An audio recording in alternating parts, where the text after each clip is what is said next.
स्वराज अभियान, पदयात्रा, नुक्कड़ सभाओं से बता रहे बिहार की बर्बादी। हालांकि दाल में नमक के बराबर बीजेपी भी पीके के निशाने पर है और नीतीश के 3/4 समय तक भाजपा भी रही भागीदार। पीके की स्ट्रेटेजी से 13 साल की जिम्मेदारियों से भाजपा हो रही मुक्त और बिहार की बर्बादी के लिए सिर्फ नीतीश लालू को बताया जिम्मेदार।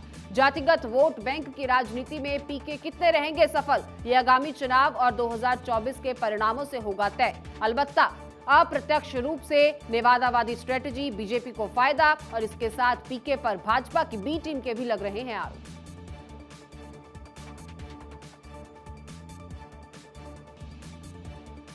कभी दोस्त थे, राजनीतिक महत्वाकांक्षा ने बनाया दुश्मन। पीके ने बनवाया था तेजस्वी को उप मुख्यमंत्री। अब स्वराज अभियान में योग्यता पर सवाल उठा रहे पीके का निशाना वंशवाद, लेकिन संदर्भ गलत चुना है। देश के अधिकांश बड़े नेता की नहीं हुई औपचारिक शिक्षा। आरजेडी, जेडीयू और कांग्रेस गठबंधन के रणनीतिकार रहे पीके। 2010-2014 में मामूली सफलता के बाद 2015 में आरजेडी में हुई पीके की एंट्री। भाजपा से संबंध तोड़ चुके नीतीश के लिए बने थे संजीवनी। आरजेडी और कांग्रेस के साथ गठबंधन करवाकर लड़वाया था चुनाव। महागठबंधन सरकार में तेजस्वी बने थे डिप्टी सीएम और अब तेजस्वी की योग्यता पर सवाल उठा रहे हैं पीके।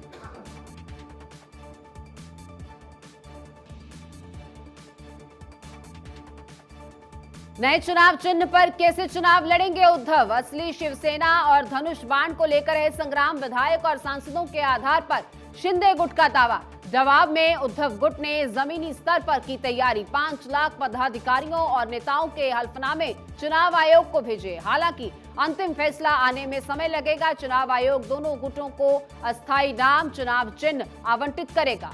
और अंधेरी ईस्ट सीट पर उपचुनाव को लेकर शिंदे गुट बेफिक्र है, तो वहीं कांग्रेस और एनसीपी दे चुके उद्धव को समर्थन।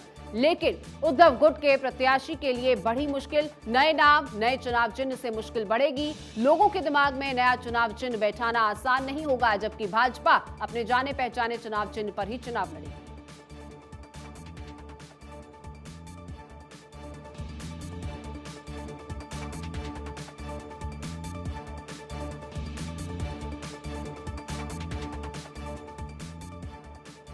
यूं ही नहीं कहते धामी को दे भूमि का पुष्कर।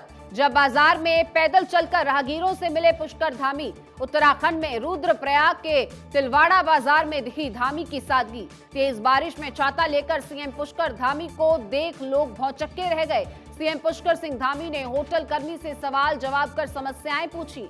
रुद्रप्रयाग प्रवास के दौरान दिखी सीएम पुष्कर धामी की सादगी। तिलवाड़ा केदारनाथ मार्ग पर लोगों, व्यापारियों से चाय के साथ चर्चा की। मुख्यमंत्री को अपने बीच पाकर देवभूमिवासी बेहद खुश दिखे और लोगों में चर्चा का विषय बनी सीएम पुष्कर सिंह धामी की सादगी।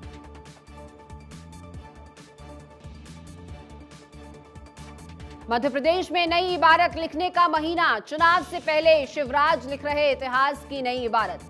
करीब साल भर बाद मध्य प्रदेश में होने हैं विधानसभा चुनाव और इससे पहले नरेंद्र मोदी के हो सकते हैं आधा दर्जन दौरे। इस महीने नरेंद्र मोदी उज्जैन में करेंगे महाकाल लोक समर्पित, तो वहीं अमित शाह हिंदी में चिकित्सा शिक्षक करेंगे शुरू। और हालांकि इससे पहले मोदी कूनो में चीतों का कर चुके हैं पुनर्वास। 5 मेगा प्रोजेक्ट्स की रणनीति पर भी हो रही है तैयारी। दिसंबर 2022 में मोहनिया टनल में आ सकते हैं मोदी।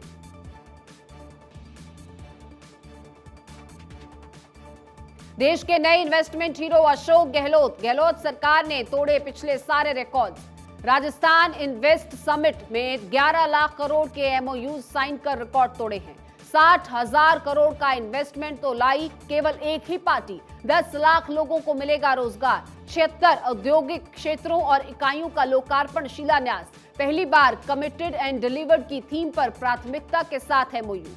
सौर और पवन ऊर्जा के उत्पादन में राजस्थान पूरे देश में सबसे आगे। कोरोना महामारी के बावजूद प्रदेश की जीडीपी में 3 लाख करोड़ की बढ़ोतरी। पेट्रोकेमिकल आधारित उद्योगों का हब बनने की तैयारी। सूरत की तरह चमकती गुजरात की किस्मत। नरेंद्र मोदी ने कहा सौर ऊर्जा श्योर, प्योर एंड सिक्योर। सौर ऊर्जा के महत्व को लेकर प्रधानमंत्री ने शेयर किया वीडियो। वीडियो में कई उद्योगपति विशेषज्ञों ने समझाया सौर ऊर्जा का महत्व। इसके साथ ही सौर ऊर्जा को लेकर मोदी ने गिनवाए प्रयास और कार्य। वीडियो में मोदी ने कहा, सौर ऊर्जा आज की नहीं बल्कि 21वीं सदी की ऊर्जा है। जरूरतों का एक बड़ा माध्यम होने वाला है सौर ऊर्जा। मोदी का ही ड्रीम प्रोजेक्ट गांधीनगर आज सौर ऊर्जा सिटी। इसके साथ ही आज मोढेरा बना पहला सौर ऊर्जा गांव। इसके साथ ही देश दुनिया में मोढेरा सूर्य मंदिर को दिलाई पहचान। मोढेरा सूर्य मंदिर विलक्षण शिल्पकला का बेजोड़ उदाहरण। इस मंदिर में रामायण और महाभारत के प्रसंग अंकित। मोढेरा का उत्तरार्ध महोत्सव भी नृत्य को लेकर विख्यात है। कला, संगीत, नृत्य, संस्कृति का प्रसिद्ध समारोह है मोढेरा का उत्तरार्ध महोत्सव। नरेंद्र मोदी भी मोधेश्वरी माता देवी के उपासक हैं।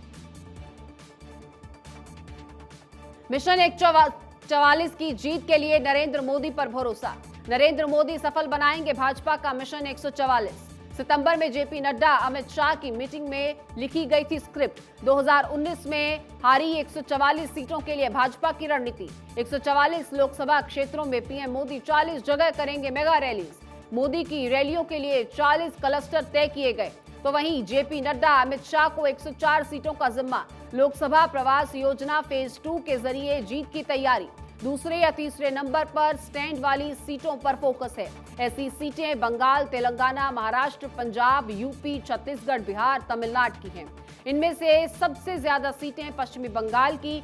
ऐसी सीटें दक्षिण भारतीय राज्यों में भी ज्यादा। करीब आधा दर्जन राजनीतिक दिग्गजों की सीट पर भी नजर है। यूपी में सोनिया गांधी और महाराष्ट्र में सुप्रिया की सीट पर नजर। बंगाल में मिमी चक्रवर्ती और एमपी में नकुल नाथ की सीट पर नजर। इस बार मोदी की लोकप्रियता से सफल होगा मिशन 144।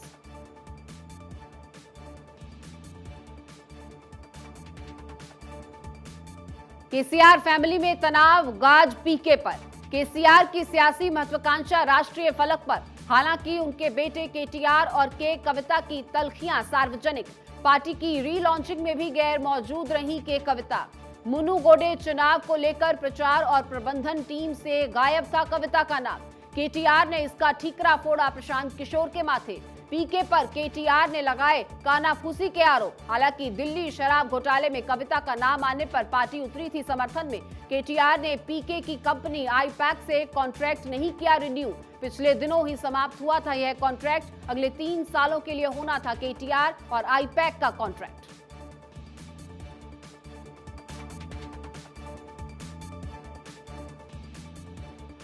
फिर भी कांग्रेस सुधरती नहीं। पार्टी परंपरा को धत्ता बताकर उत्तर प्रदेश में अध्यक्ष की नियुक्ति। बतौर प्रदेश अध्यक्ष बृजलाल की नियुक्ति की गई। नियुक्ति में प्रियंका गांधी के करीबी संदीप सिंह का नाम आ रहा सामने। हालांकि कांग्रेस में इस वक्त राष्ट्रीय अध्यक्ष के चुनाव प्रक्रिया जारी। संगठनात्मक चुनावों के बीच नई नियुक्तियों की परंपरा नहीं। बृजलाल की नियुक्ति से कांग्रेस उत्तर प्रदेश में संगठन में नहीं फूंक सकी प्राण। बृजलाल की नियुक्ति को लेकर उत्तर प्रदेश कांग्रेस में अंदरूनी रोष। पिछले 2 चुनावों में बृजलाल नहीं बचा सके अपनी ही जमानत। 2022 के विधानसभा चुनाव में भी मिले थे मात्र 4,344 वोट। भूमाफिया से सांठगांठ के आरोप में बृजलाल निकाले गए थे बीएसपी से।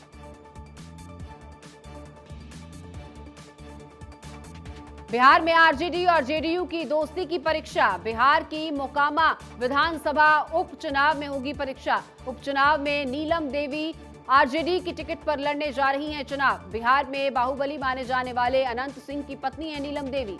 और राजद के लिए बीजेपी से बड़ी चुनौती जेडीयू का वोट हासिल करना होगा। हालांकि लल्लन सिंह और नीतीश नहीं नीलम की जीत के पक्ष में। ये लल्लन सिंह उर्फ राजीव रंजन है जेडीयू के राष्ट्रीय अध्यक्ष और नीलम देवी के पति अनंत सिंह व लल्लन सिंह एक दूसरे के प्रबल विरोधी हैं। वहीं एक दूसरी तरफ बीजेपी को भी इस सीट से नहीं मिल रहा उम्मीदवार। मोकामा विजय के लिए सोनम देवी को उतारा गया मैदान में। नलिनी रंजन सिंह उर्फ लल्लन सिंह की पत्नी है सोनम देवी और लल्लन सिंह भी हैं बाहुबली और अनंत सिंह के दो के कड़ी टक्कर।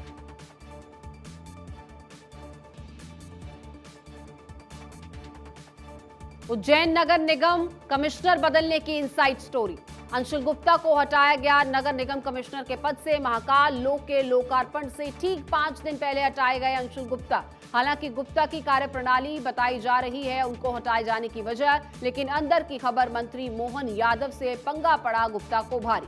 महाकाल लोक के अधूरे काम पर मंत्री ने पूछा था कमिश्नर से सवाल के जवाब में अंशुल गुप्ता ने दी थी अपनी तरफ से सफाई। बोले आप टेंशन ना लें, लोकार्पण से पहले सब हो जाएगा। और मंत्री के ईगो के आड़े आ गया पूर्व कमिश्नर का यह बयान। अब ब्यूरोक्रेसी में अंशुल गुप्ता के तबादले को लेकर चल रही है चर्चा।